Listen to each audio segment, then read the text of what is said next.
Shalom. This week's Torah portion is Parashat Vayishlach, beginning in verse 4 of chapter 32 of the book of Genesis. Our portion continues to chronicle the life of our forefather Jacob, Yaakov. Both last week's Torah portion of Vayetze, as well as this week's Vayishlach, focused on Yaakov and his family. In last week's portion, the family was still under the thumb of Lavan, and this week's portion marks Yaakov's return to the land of Israel. But going back to the very beginning of everything, the Midrashim describe that a spiritual conflict took place between Yaakov and Esav even before they were born, reflecting a fundamental divergence between two different approaches to life. The sage's metaphor to illustrate this informs us that when Yaakov and Esav were yet in their mother Rivka's womb, they said to each other, "There are two worlds before us, this world and the next world. Let's divide them between us." So they agreed, and Esav took his portion in this world, and Yaakov took his portion in the world to come. The food that Yaakov prepared and gave to Esav at the sale of the birthright was only a confirmation of what they had already agreed upon while yet in the womb. The idea expressed by this prenatal clash is that the dichotomy of Yaakov and Esav is parallel to two worlds, this world and the coming world. Esav is Edom, the power that rules this world. The coming world, the world of Yaakov, is the world of the soul, the world of truth that is hidden for the righteous in the language of the sages. Esav is the personification of the pursuit of immediate gratification and self-indulgence in worldly pleasures of the physical realm, the satisfaction of lusts, the subservience of the lofty spirit to base physicality, manifest in the unbridled and all-consuming desire for more and more material wealth, pleasure, and power. Esav's statement that he will take this world refers to his focus on the present, tangible world and his desire for worldly success and enjoyment. Opposite Esav is Yaakov, who represents the pursuit of spiritual growth and connection with God. Torah equates Yaakov with the realm of the soul, which is, in this world, manifest as the desire for spiritual fulfillment and closeness to God. Yaakov's statement that he took the next world means that he sees past the sham, the empty desire and falsehood of this material world. His focus is on the eternal, and he's committed to living a righteous and meaningful life. So, as our portion opens, 20 years have passed since the brothers last met. Yaakov is fearful lest Esav come and attack his wives and children, and he prepares his family accordingly for this highly anticipated, potentially dangerous meeting with his brother Esav. He adopts a three-pronged strategy consisting of sending a gift in advance, prayer to God, and readiness to engage in battle. But it turns out that instead of meeting directly with Esav, something else happens first. A strange encounter. The night before the meeting, Yaakov is left alone, and he's set upon by a mysterious figure. Chapter 33, verse 25 reads, "Jacob was left alone, and a man wrestled with him until dawn." Rashi cites the teaching of our sages that this was none other than Esav's guardian angel. So Yaakov experienced an encounter with a spiritual entity representing Esav that preceded his meeting with the material being of Esav himself. This is one of the most famous stories of the Bible. The scene was depicted by some of the world's most notable painters, Rembrandt, Delacroix, Doré, Chagall. But did they all study Rashi's commentary? Because while everybody seems to know that Yaakov fought all night with Esav's ministering angel, that's not at all clear from the simple and plain meaning of the words in the verse where we read in verse 25, "Jacob was left alone, and a man wrestled with him until dawn." In Hebrew, this attacker is called Ish, a man, not Malach, an angel. Bearing in mind that Torah always conveys many layers of meaning, we recall that specifically when it comes to this first book of Torah, Breshit, such great sages as the Ramban remind us that the entire book is symbolic of the future. Indeed, everything about Yaakov and his family specifically, and all that they endured, is a portent for future generations. And while we always strive when studying Torah to grasp the literal meaning of a verse or section before going on to the deeper layers of meaning, this incident in particular cannot be understood at all in a literal sense. Yaakov is left alone all night with a man who wrestles with him, who cannot defeat him, but who wounds him. And this figure asks Yaakov to release him at dawn, but Yaakov says, "Only if you bless me first." What does any of this mean on a simple level? There is no simple level of meaning here. Torah is speaking exclusively on the level of symbolism. The thing is, though, elsewhere, Wherever Torah wants us to know that we're seeing an angel, that figure is always identified as such explicitly, so that we know that we're seeing an angel, such as the angel who appeared to Abraham at the Akedah, the binding of Isaac, the angel who appeared to Hagar, and the angel who appeared to Bilam, to name several. And there are more. But here, Torah purposely conceals the opponent's angelic identity and presents him as a man, leaving it up to our sages to clarify and explain that this indeed is the ministering angel of Esav, a heavenly being.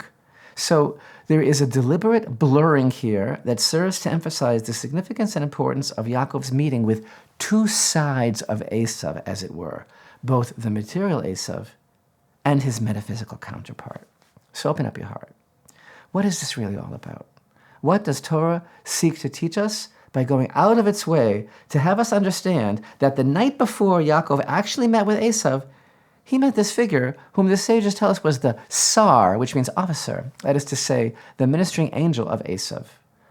A celestial being, a spiritual twinner, a higher essence, a being from another dimension, but somehow parallel to Esav. And Yaakov encounters this being who attacks him exactly the night before his anticipated meeting with the real Esav in the flesh. Now, at that meeting, between the physical Yaakov and Esav, Yaakov knew that there was the possibility that there would be war. And indeed, the meeting could have turned out much differently than it did. But the next day, finally, the moment of the meeting with Esav arrives. Yaakov returns from Haran with his entire family, and Esav advances toward him with an army of 400 men. As we learned, Yaakov had prepared himself for war, but also sent along a gift and conciliatory messages to Esav. And finally, in a very public summit, Yaakov bows before Esav 7 times, and Esav runs to Yaakov, embracing and kissing him. On the surface, it looks like a moving picture of brotherly reconciliation. But we'll get back to that.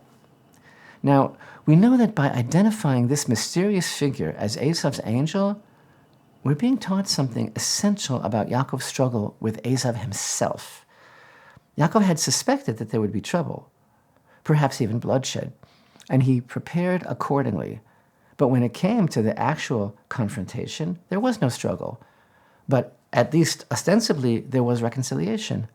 But yet the earthly meeting was preceded by a true struggle in which Yaakov, while besting his attacker, was wounded. So Torah is telling us that Yaakov's suspicion was justified. He knew, he presaged that there was going to be a struggle on some level. The war with Esav, like everything else in this world, has a spiritual root. And it's not only taking place on the level of this world, the earthly manifestation, but it's an expression of a greater struggle. But wait. This is a remarkable point, so open up your heart deeper still.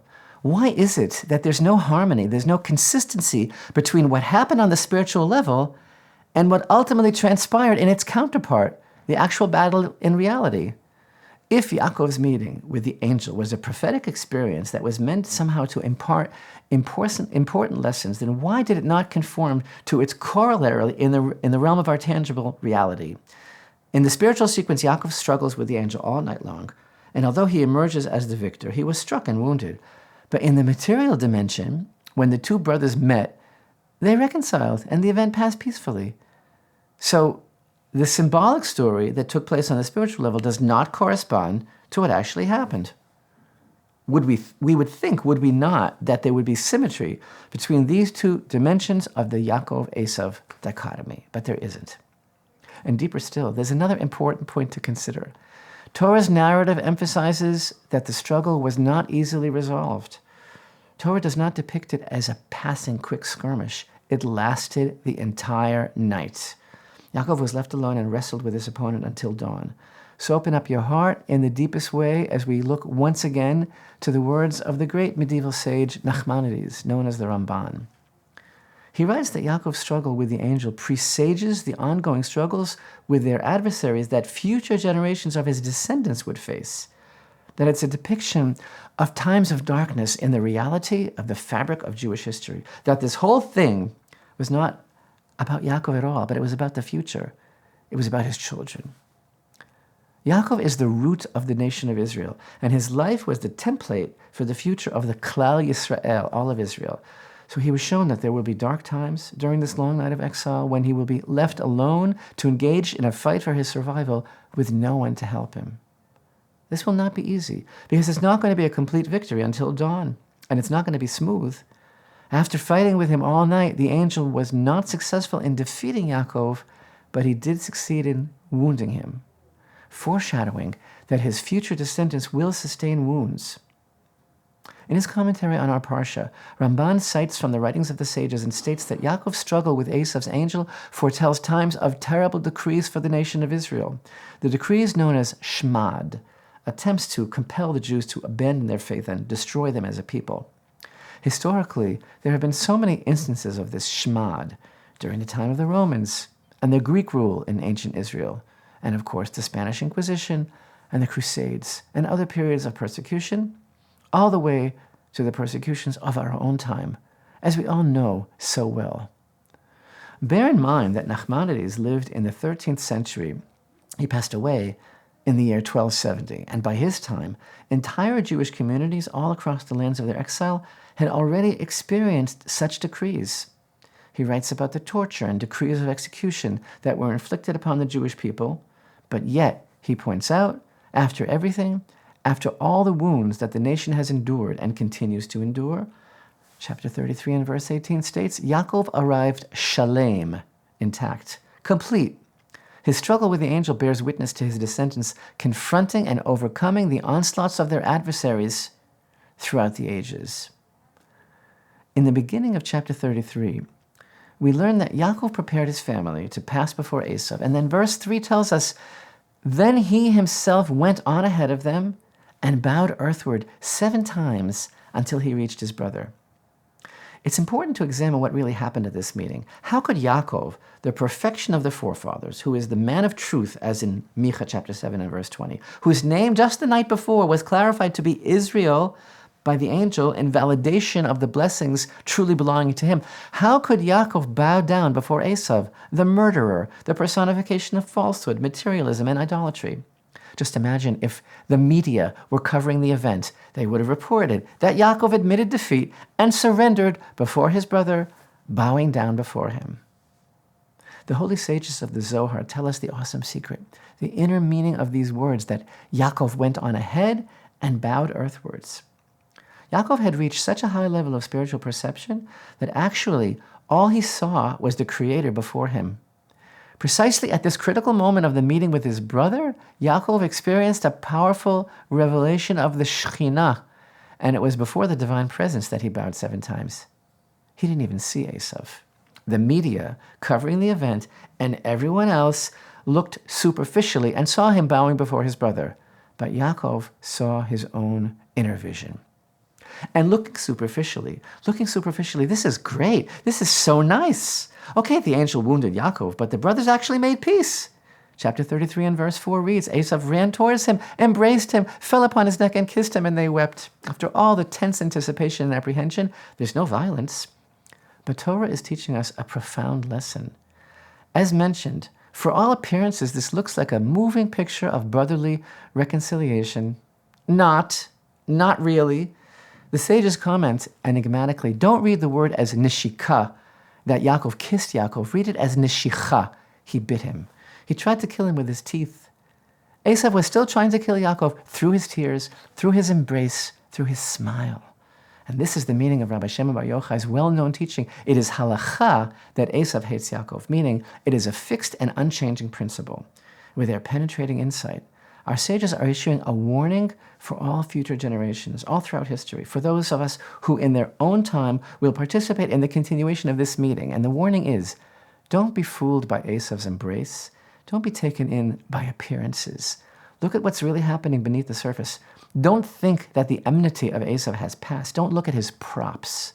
Remember, the material realm is Esav's playing field, killing field that is, and he is expert at manipulation and illusion and feigning affection.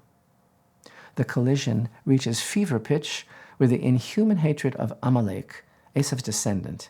Esav, Amalek, Ishmael, they all act separately but in collusion, and their spirits morph together in a fluidity of hatred. But Hashem is in all of this. Through the prophet Malachi, God declares, I loved you, said Hashem, but you say, how have you loved us? Was not Esav the brother of Yaakov? The word of Hashem, yet I loved Yaakov, but I hated Esav. I made his mountains a desolation and gave his heritage to the desert serpents. Hashem's plan is for the struggle to continue until the final encounter at the end of days. As prophesied by the prophet Ovadiah, for the day of Hashem upon the nations is close. As you have done, so shall be done to you. Your requital shall return upon your head. Hashem's judgment will usher in the final redemption. As Ovadiah states, the house of Jacob will be fire, and the house of Joseph a flame, and the house of Esau for straw, and they will ignite them and devour them. There will be no survivor to the house of Esav, for Hashem has spoken. Yaakov's long night alone with the angel is almost over, but he's never really alone. He sees the divine presence before him at all times, and to him alone he bows. This is the power of the emunah, the faith that is deeply planted in the hearts of all his descendants. Yaakov is soon to arrive complete. It's always darkest before the dawn, but the darkness of night leads to dawn and a brand new light, never before seen, the light of redemption. In the words of King David's Psalm 36, "For with you is the source of life. By your light may we see light."